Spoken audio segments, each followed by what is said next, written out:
Le sabbat, nourriture, création et communion.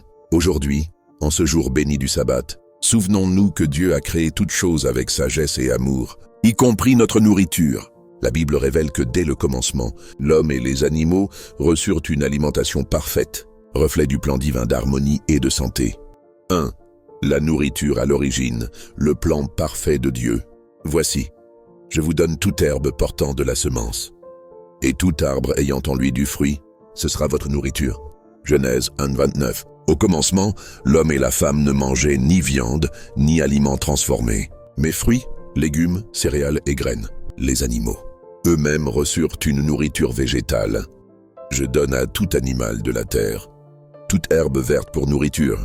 Genèse 1:30. Ce régime favorisait santé, longévité et paix, sans souffrance animale.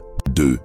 Quand l'homme a commencé à manger de la viande, après le déluge, Dieu permit à Noé et sa famille de consommer la chair des animaux purs. Tout ce qui se meut et qui a vie vous servira de nourriture. Tout cela comme l'herbe verte. Genèse 9:3, avec toutefois une restriction. Vous ne mangerez point de chair avec son âme, avec son sang. Genèse 9:4. 3. Bénéfices et méfaits de la viande. La viande peut apporter force et nutriments, surtout en temps de famine. Jésus mangea du poisson après sa résurrection. Luc 24:42-43. Mais l'abus, surtout de viande impure, Lévitique 11, affaiblit le corps et la morale. Ellen G. White écrit « Dieu donne à son peuple un régime plus simple, afin qu'il puisse se préparer à son retour. » 4. Les bienfaits d'une nourriture simple. Daniel et ses amis refusèrent les mets du roi, choisissant légumes et eau. Au bout de 10 jours, ils avaient meilleur visage et plus d'embonpoint. Daniel 1:15, Fruits. Légumes et graines apportent vitalité, clarté d'esprit et force spirituelle, préparant le corps à servir Dieu. 5. Le sabbat et la table bénie. Dieu donna des instructions pour préparer la nourriture du sabbat. Vous ferez cuire, et tout ce qui restera, vous le mettrez en réserve jusqu'au matin. Exode 16:23.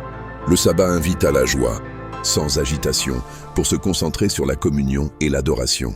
Ellen G. White rappelle, la table doit être bien préparée. Les repas simples mais savoureux.